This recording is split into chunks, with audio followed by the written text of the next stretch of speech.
सर्वेभ्यो नमो नमः। मेरा नाम है चेतन जोशी और आप सभी का स्वागत करता हूं योग के इस कार्यक्रम में, जिसका नाम है योग धर्म, जिसमें आज मैं आपको पद्मासन के संदर्भ में थोड़ी सी जानकारी देना चाहता हूं कि पद्मासन क्या होता है, इसकी सही विधि क्या है और इसके क्या लाभ हैं और इसको करते समय किन किन सावधानियों को हमें रखना चाहिए। तो आइए शुरू करते हैं। सबसे पहले पद्मासन करने के लिए दोनों पैर सामने सीधे करके रखेंगे। स्पाइनल कॉर्ड बिल्कुल सीधी, हथेलियाँ ज़मीन की और बटक के पास में। अब जो आपका दायां पैर है, राइट लेग को नी से बेंड करेंगे, घुटने से बेंड करेंगे और बाएं पैर की थाई मसल्स के ऊपर पंजे को रखेंगे, एंकल जॉइंट को रखेंगे। इसी प्रकार बाएं पैर भी घुटने से मोड़िए और उसको भी दाहिने पैर के घुटने से होते हुए जांघों के ऊपर रख लेंगे। यह स्थिति जो है यह पद्मासन की है। एक बात मैं पूरी तरह से स्पष्ट करना चाहता हूँ, यह मूल रूप से सभी ग्रंथों में पद्मासन नहीं कहा गया है। ये आधा है, अधूरा है, इसमें थोड़ी सी कमी है। जो योग कुंडलोपनिषद है, केवल उसी में इसको पद्मासन की श्रेणी में रखा गया है। बाकी हिरण्य संहिता की अगर बात की जाए, वैश्य संहिता की बात की जाए या फिर हठ प्रदीपिका की बात की जाए, तो वहाँ पर जो पद्मासन है वह पद्मासन थोड़ा सा और है, यह आधा है। तो और क्या है वो मैं आपको बता देता हूँ। इस स्थिति में आने के बाद में दायां हाथ पीछे से मोड़ना है, कोहनी से पीठ से लेकर के आना है और आपने क्योंकि दाएं पैर को भी क्रॉस में कर दिया इस तरफ, तो जो दायां पैर है उसी के अंगूठे को राइट हैंड से ही पकड़ना है इस तरह से, और बाएं को इस तरह से बाएं से।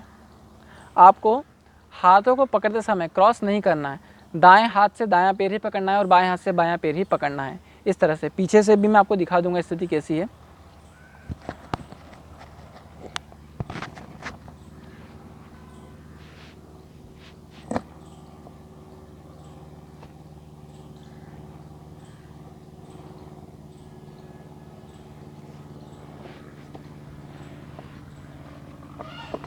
इसे वर्तमान समय के योगी जन बद्ध पद्मासन के नाम से जानते हैं, पर पूर्णतः पद्मासन इसे भी कहा जाता है योगी ग्रंथों के अनुसार।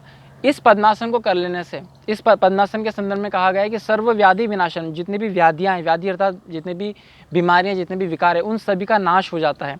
साथ ही साथ हमारे शरीर की जितनी भी नाड़ियाँ हैं, 72,000 नाड़ियों का वर्णन शिव संहिता में कहा गया है, तो उतनी सभी नाड़ियों का जो शुद्धिकरण है वो इस पद्मासन से हो जाता है। और इसके अतिरिक्त हमारी जो नाड़ियाँ हैं वो मुलायम पड़ जाती हैं।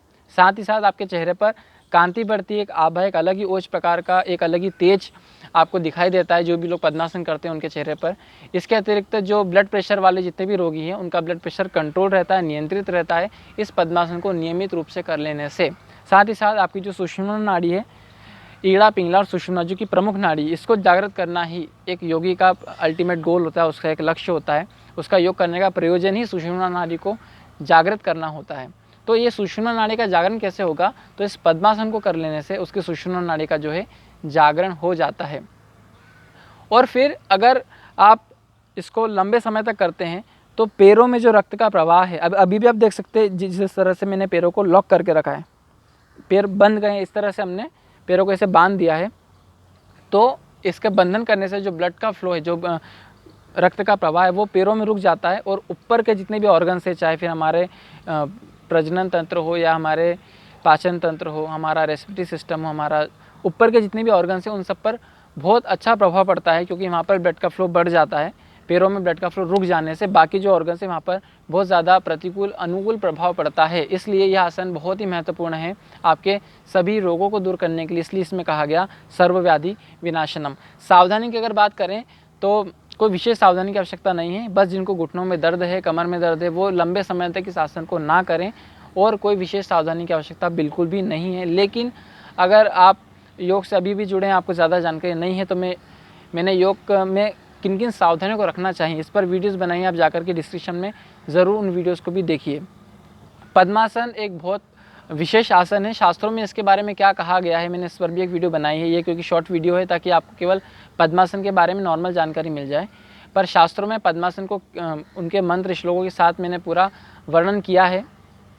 कहाँ शास्त्रों में किस जगह पर कौन से नंबर का मंत्र, इतना तक मैंने बताया है। आप वहाँ पर जा कर के पूरी जानकारी प्राप्त कर सकते हैं। पद्मासन बहुत ही लाभप्रद है, इसको अपने दैनिक जीवन का हिस्सा ज़रूर बनाइए। प्राणायाम करते समय आप पूरे समय भी पद्मासन लगा सकते हैं।